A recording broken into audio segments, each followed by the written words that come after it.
Well, howdy, y'all. It's been a while since I've been on here to do a vinyl update.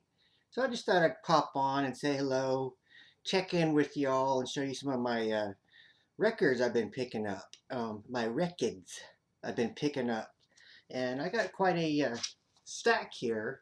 And this is by no means everything that I've picked up since I've been on last, which it seems like it's been forever for a record update. But I just kind of picked some out and thought I'd come on and share them with y'all.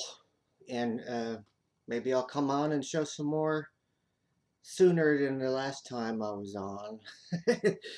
I, anyway, let's just get right to the records. You've probably all seen this a billion times since I've been on last, but I just picked mine up today. It just now showed up at the Love Garden, our record store here. And that's Iron Maiden, Book of Souls. And I have not listened to this yet, and maybe on my next update I'll kind of let you know what I think about it. And it has some great artwork inside of it.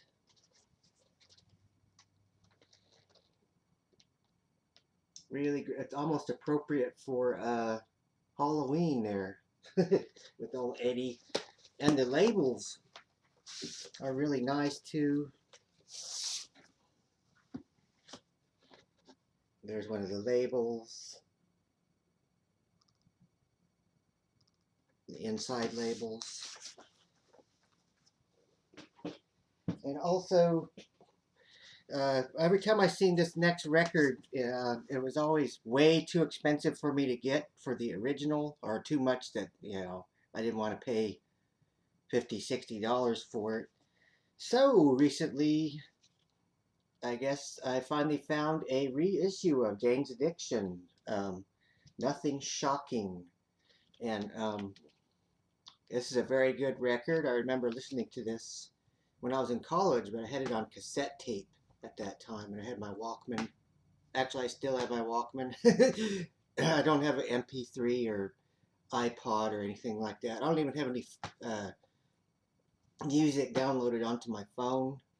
I still just carry around my cassettes. And that's Jane's Addiction. Here we have Norah Jones, The Fall. I've listened to some of this. I don't know if I like this as much as some of her other work, but it's still a pretty good record. Sorry if I'm getting all messed up on the camera here. I'm working with a new webcam, so I'm not used to having a webcam. Usually I just use my computer, laptop, built-in camera. And I thought I would switch because this one seems to be a lot better. It shows a lot more detail, and like you need to see more stuff on my face. Anyway, next we have Uncle Acid. I showed a record from these guys once or twice before, and this is their new one, the Night Creeper, and it has a like a Jack the Ripper type theme to it. If you look at the fold out that's inside, it looks like a bunch of old newspaper clippings from a some sort of a maniac that's been going around killing people. And these are on, it's a 2-record set, and they're both on this really light purple vinyl. I don't know what color purple you would call that. That's the Night Creeper. Very good record. And next I picked up some Cure finally. I found some Cure records. This one's the Head on the Door. And I don't really have any Cure. I think I only have one Cure record. And now I have 3 because I found Kiss Me, Kiss Me, Kiss Me, also by The Cure. Now, the story with The Cure, one little story. My grandma used to live in this red brick apartment building called the Gem in Topeka, Kansas. It was next to a Super D drugstore, and she lived upstairs. It's a really old building, probably built in the 30s or 40s, and it's still there, but I think they made it into a office building now.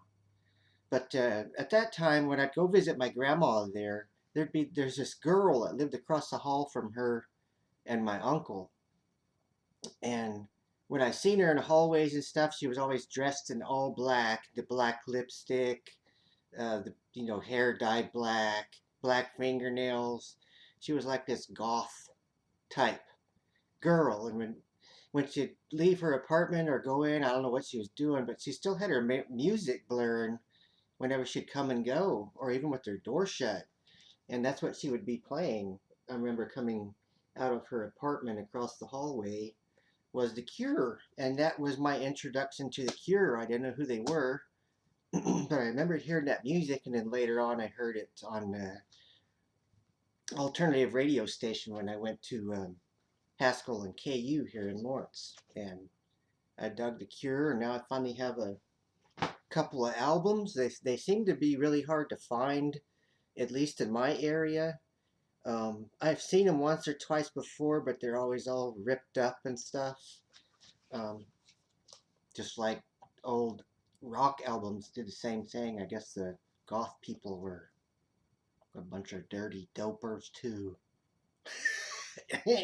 Anyway, next we have Paul Hardcastle, The Rainforest, and it's an electronic type album.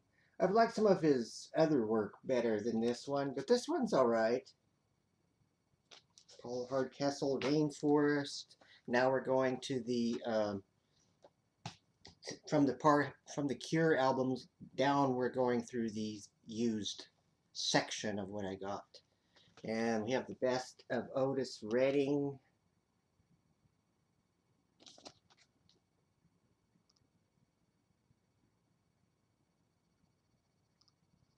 Sorry for that glare. I have a lamp on back here because if I don't have it on, it gets really dark in here, and you probably wouldn't be able to see me that well, even with the window open. And what y'all think about that blood moon last night? I sat outside with my neighbor. I'm real good friends with my neighbor. We live in a duplex, and my neighbor, his name's Pat, and we both work at Haskell together in the kitchen. So last night we sat out in our driveway in a couple of lawn chairs facing towards the moon because we wanted to watch the eclipse, and we had a few beers with us sitting there. And it ended up turning into almost like a block party with our neighbors all came out, and there's probably about 15 people all sitting with me, I and Pat, in a driveway, and everybody's going, oh, the end, we're waiting for the aliens, the end of the world, what's going to happen. They were ooh and on at the moon. Every time it would uh, the eclipse, the shadow would get a little more over the moon, and everybody was like, look, it's changing shapes, it's bulging out like a pregnant woman or an eyeball. it was fun. Anyway, we have all, where we're living now, the neighbors are all real friendly, and we have this Asian lady that walks by every day, and sometimes she's walking a dog or just carrying her groceries or whatever. But finally, she came by last night. She had her husband with her and their son. We was like, this lady, we didn't know her or anything, but she always seemed friendly and said hello whenever we sit outside sometimes and shoot the shiz. You know what I mean? Um, but anyway, we ended up with like 15 people in our driveway. All the various neighbors from around us came out and were having a good time watching the eclipse. What about you guys? You guys watch it? Next we have, it's like a best of Van Morrison Them. It's a best of them record featuring Van Morrison. And it's got 4 records and a bunch of Van Morrison tunes on it. Now I have like 3 of his albums, but I like this one because it has all the ones, they're basically his hits or from them. And next we have Jefferson Airplane. Bless its pointed little head. And I had never heard this record before, even though I know Jefferson Airplane. But this is a very good record. And apparently, some people say they can't find this in good shape. whenever they go, sometimes it's in the dollar bins or whatever, and it's all messed up. I'm just going by what I've heard in the various Facebook groups. And next we have another 90s band I remember listening to. This was my Uncle Bruce's favorite band back in the 90s when I was in college, and that's Four Non Blondes. And it has that song, What's Up? Do you remember that? What's Up by Four Non Blondes. And this is it's a pretty good record. Um, I like a couple of songs off of it, but they're not all. I don't like all of them. Just like some records, you like a couple of tunes, and then the rest are kind of like, to me. And that's Four Non Blondes. Yeah. Next, I found this. I just picked it up as a blind buy, and I looked them up and everything later on. And apparently, these guys only made one album. But before they did a lot of singles, but this is the one and only album that they made, The Rationals. And this used to be it was on 2 for $1 special at Kmart, I guess. It's got a sticker on there like that. And this was about $5, I think. Otherwise, but back then it was 50 cents. Next we have some more electronic type, but I like this guy a lot.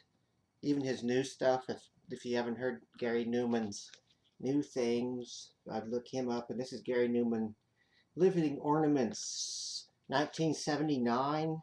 And this is a live concert album.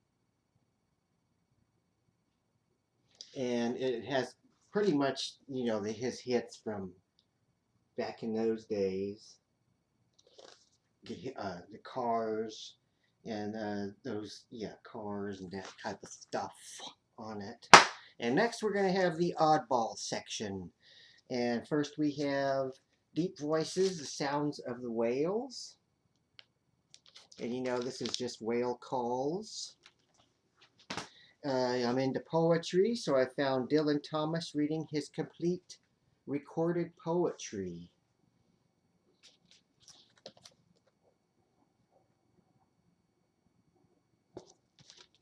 And there's old Mr. Thomas. And this guy threw in the oddball section because it's comedy, rap type stuff, X-rated. It's Blowfly, rapping, dancing, and laughing. And if you haven't heard Blowfly, this guy's he's a very dirty rapper, and he's still going to nowadays. I don't even know if he's still alive, but he was going till he was an old man. This is from 1980 on Weird World Records, and this is way before gangster rap and some of the other dirty rappers that came out later. Blowfly was the first one. And lastly, we have Gunsmoke's Festus, sings and talks about Dodge City and stuff. And that's a pretty cool record to have Festus singing there. But his oddball. Oh, and there he's with his jackass. And that's it. That's it on the records. It's already getting a long video here.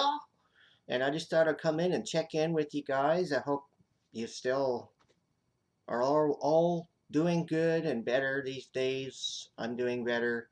And lastly, I got my little reading. And I got since I had the Festus album, Gunsmoke. I'm going to read a little bit from Gunsmoke. And this was published in 1958.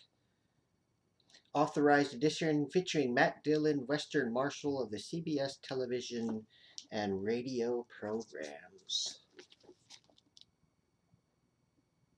Gunsmoke.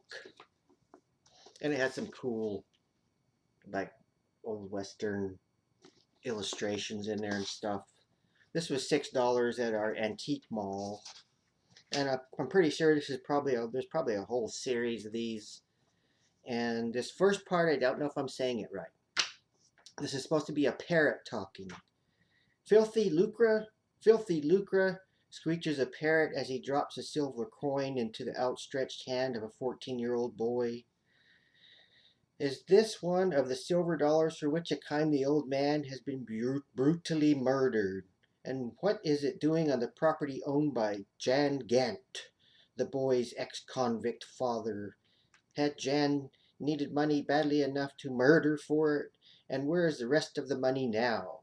It is Matt Dillon's job as Marshal of Dodge City to find the answers to these questions. He hates to think that Jan Gant did this terrible thing to an old man who befriended his family, but angry townspeople, whipped into lynching mood by the town bully, demand that Gant be handed over to them.